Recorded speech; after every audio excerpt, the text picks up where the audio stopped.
Aubrey Gordon ist fett und will auch so bezeichnet werden. Wenn sie über ihr Fettsein spricht, geht es nicht um ihr Verhältnis zum eigenen Körper, sondern darum, wie andere Menschen und Institutionen sie behandeln. Ein Beispiel. Egal mit welchen Beschwerden sie zum Arzt geht, es geht immer um ihr Gewicht. I went in at one point and I had a double ear infection, so one in each ear. And the doctor was walking me through sort of like, you need to use these ear drops, you need to take these antibiotics. And I was like, great, is there anything else I need to know about aftercare? And he was like, well, you need to lose a lot of weight. Oh my God. And I was like, cool, I'm talking to you about my ear canals, which definitely did not get fat. Yeah. He was so sort of ingrained with this idea that like every fat person needed to hear from him that they needed to lose weight in every interaction.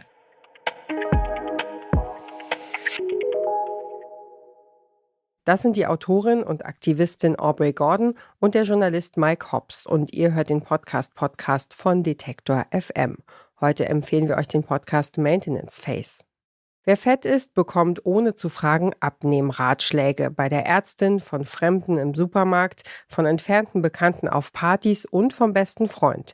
Im Podcast Maintenance Phase dreht sich alles um die Erfahrungen als nicht schlanker Mensch in einer fettphoben Gesellschaft. I started writing about being fat because I'm a fat lady, and I have been a fat lady pretty much my whole life. And, you know, the only explanation that was available to me for that was that it was a personal failure. Yes. That's the only message that we ever get. If a fat person is fat, especially as fat as I am, it has to be their fault. Subsequently, we sort of deserve whatever's coming to us, right? Yes. If people are shitty to you, sorry. That's just what happens to fat people. Yeah, weight is the number one reason that kids are bullied at school. I feel like a lot of people don't know that. Lange Zeit hat sich Aubrey Gordon so gut es ging unsichtbar gemacht. Als Your Fat Friend hat sie 5 Jahre lang anonym gebloggt, bis sie sich mit ihrem ersten Buch der Öffentlichkeit gestellt hat. In ihrem Podcast entlarvt sie zusammen mit Co-Host Mike Hobbs die Pseudowissenschaft hinter dem gesellschaftlichen Schlankheitswahn.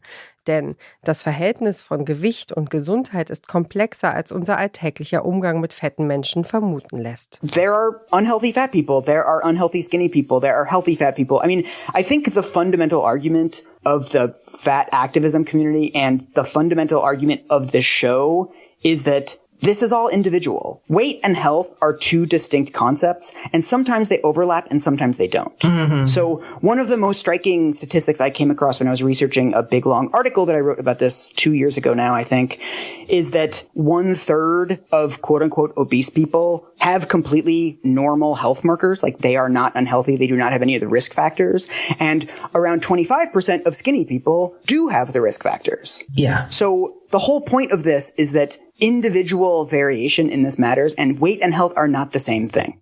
Für Maintenance Phase wühlen sich die Podcast-Hosts Aubrey und Mike durch viele Studien. Wie wird Mehrgewicht in der Medizin definiert? Und wie kommt es, dass Studien immer wieder eine Korrelation zwischen Mehrgewicht und einem schlechten Gesundheitszustand finden?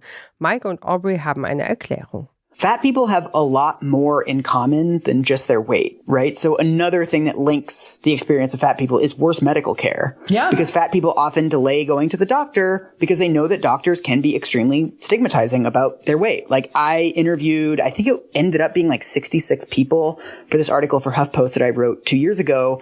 Every single fat person who I interviewed has had terrible experiences with the doctor. Like you go in for a migraine. Yeah. I talked to one woman who was in a fucking train accident and went in with like a dislocated shoulder, and the doctor said, "How long have you been this way?" Yeah. There are all kinds of studies about the fact that fat people do actually delay medical care. Mit ihrem Podcast Maintenance Phase haben sich Aubrey Gordon und Mike Hobbs dem Fett-aktivismus verschrieben. Hier geht es um mehr als um Body Positivity und Self-Love.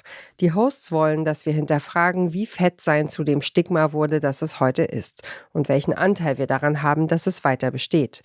Den Podcast gibt es seit Oktober 2020. Alle 2 Wochen erscheint eine neue Folge.